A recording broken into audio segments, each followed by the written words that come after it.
আমি আপনাদের বন্ধু মিতালি। আমার কুকিং ল্যাবে আপনাদের স্বাগত। একটা নতুন খাবারের সঙ্গে পরিচয় করাবো।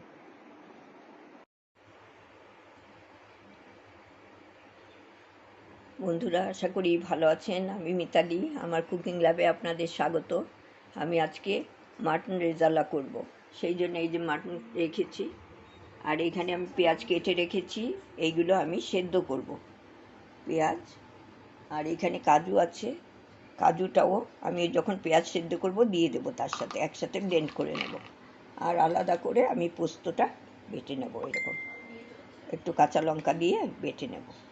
তারপরে আদা রসুন ওটা আমার বাটা আছে, সেটা আলাদা দিয়ে দেব। আমি এখন এই পেঁয়াজগুলো এই একটু সাদা তেল দিয়েছি, তার মধ্যে দিয়ে দিচ্ছি। তার মধ্যে একটু দিয়ে দিলাম। তারপরে আমি এটার মধ্যে একটু নেড়ে জল দিয়ে সিদ্ধ করে নেব।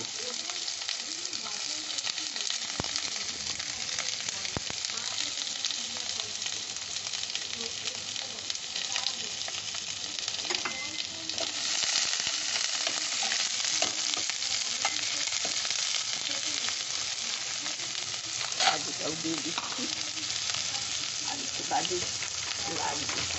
বেশি করবো না, কিন্তু আমি একটু বাটাটা বেশি করে করবো, অন্য কাজে লাগে।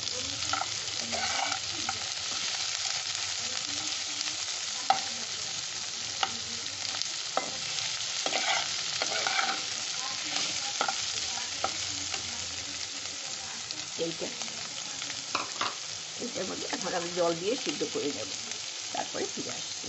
আমি এই মাটনগুলো, এই যে মাটনের পিসগুলো আমি এই দুধের মধ্যে দিয়ে দিচ্ছি। এই চারটেই করছি, এই চারটে পিস করছি।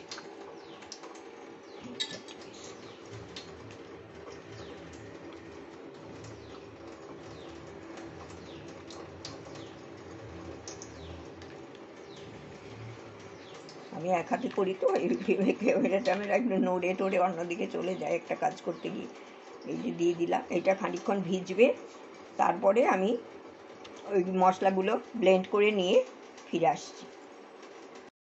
বন্ধুরা, আমি এখানে 1 কাপ দুধ নিয়েছি, দুধ লাগবে। দুধের মধ্যে আমি এইখানে নিয়েছি গোলমরিচ, লবঙ্গ, ছোটো এলাচ, একটু জয়িত্রীর ফুল নিয়েছি সামান্য, আমি অল্পই করছি, তেজপাতা, আর এখানে দারচিনি। এইগুলো সব আমি এই দুধের মধ্যে দিয়ে দিচ্ছি। এটা রেস্টুরেন্টের স্টাইলেই করছি। এটা এইগুলো দিয়ে দিলাম, দিয়ে তারপরে এখানে দই দিতে হবে। আমি দইটা ফেটিয়ে রেখেছি, দুধটা একটু উষ্ণ আছে, একটু পরে আমি দইটা মিশিয়ে দেব। তারপরে ওই মাটনটা এর মধ্যে ভিজিয়ে রাখবো।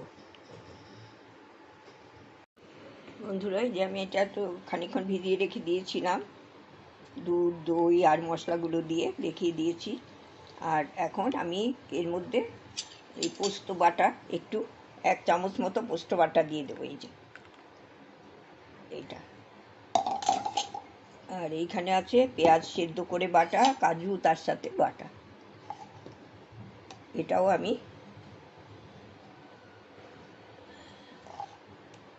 এই 2 চামচ দিয়ে দিলাম। আমি অল্পই করছি তো, এটা দিয়ে দিলাম। দিয়ে এবার খুব ভালো করে এটা মিশিয়ে নিতে হবে। মিশিয়ে মিনিট 15 আমি রেখে দেব। এটা এখানে পেঁয়াজ কাজু এটা সিদ্ধ করে বাটা আছে।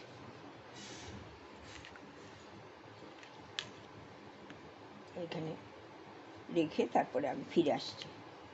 কড়াই বসিয়ে দিয়েছি, কড়াইতে আমি এই যে মাখার মাটনটা আর এই দুধ, দই, এই মশলা সব সহ দিয়ে দিচ্ছি।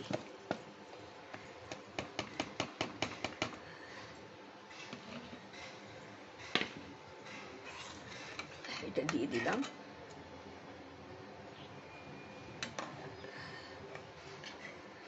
এখানে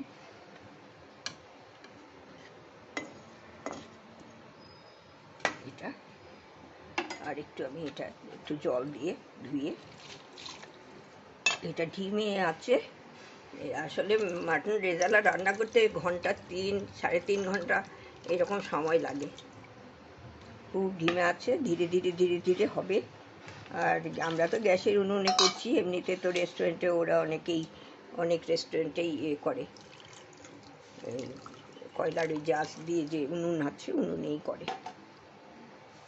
এইটা দিলাম, জল দিয়ে দিলাম, ওটা জল তো লাগবেই। এখানে নুন দিয়ে দিলাম, এই যে নুন দিচ্ছি।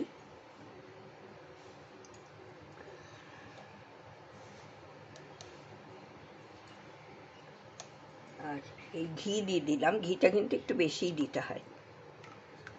ঘি দিয়ে দিলাম, এই দুটো শুকনো লঙ্কা দিয়ে দিলাম, দুটো শুকনো লঙ্কাও দিয়ে দিচ্ছি। আর এখানে এই ঘরোয়া একটু মশলা দিয়ে দিচ্ছি।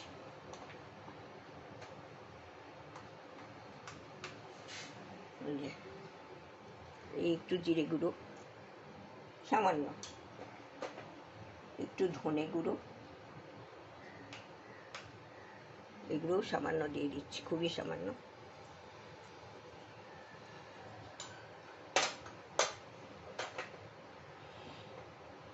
আর এই কাশ্মীরি লঙ্কার গুঁড়ো একটু দিয়ে দিলাম সামান্য, এগুলো বেশি দেওয়ার দরকার নেই। আর সব মশলা টশলা তো ওর মধ্যেই দেওয়া আছে, এগুলো একটু মিশিয়ে দিচ্ছি।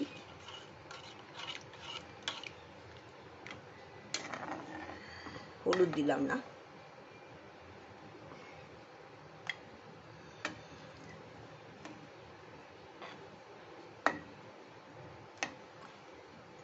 এটা এবার আমি ঢাকা দিয়ে, খুব ডিমে আছে, কম আঁচেই রেখেছি, এবার ঢাকা দিয়ে এটা রেখে দেবো।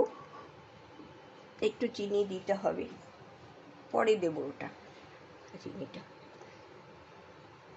বন্ধ করে দিলাম, এটা 15 মিনিট পর ফিরে।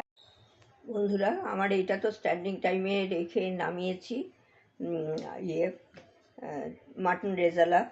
তার সাথে আমি বাড়িতেই এই তন্দুরি রুটি করেছি গ্যাসের উনুনে, এই তাই দিয়ে সার্ভ করছি। সেটা দিয়ে আমি তন্দুরি রুটিটা আপলোড করিনি, এর পরে করে দেব। আর এইটার গন্ধটা তো খুব ভালো বেরিয়েছে, দিতে পারলাম না, আর এর সাথে এইভাবে সার্ভ করে দিলাম। আপনারা করেনি, আমি করলাম, তাই আপনাদের সাথে শেয়ার করলাম। আশা করি ভালো লাগবে, ভিডিওটা সম্পূর্ণ দেখবেন। আর ভিডিওটা সম্পূর্ণ দেখার জন্য আপনাদের অসংখ্য ধন্যবাদ। ভালো থাকবেন।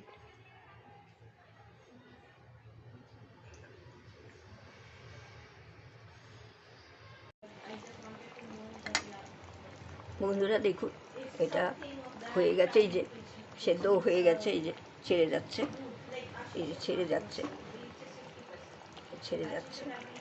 এটা সেদ্ধও হয়ে গেছে। আর ভালো গন্ধ বেরিয়েছে, কিন্তু খুব সুন্দর গন্ধ বেরিয়েছে। এটা তো এরকমই থাকবে, একটু তো জানেনই ঝোল ঝোল থাকে, এরকমই থাকবে। আমি এটা বন্ধ করে দেবো এবার, স্ট্যান্ডিং টাইমে রেখে তারপরে সার্ভ করব। এটা তো রুমালি, তারপরে তন্দুরি রুটি, লাচ্ছা পরোটা সব দিয়েই ভালো লাগে খেতে, নান সব দিয়েই ভালো লাগে। আমি এরপরে ফিরে আসছি।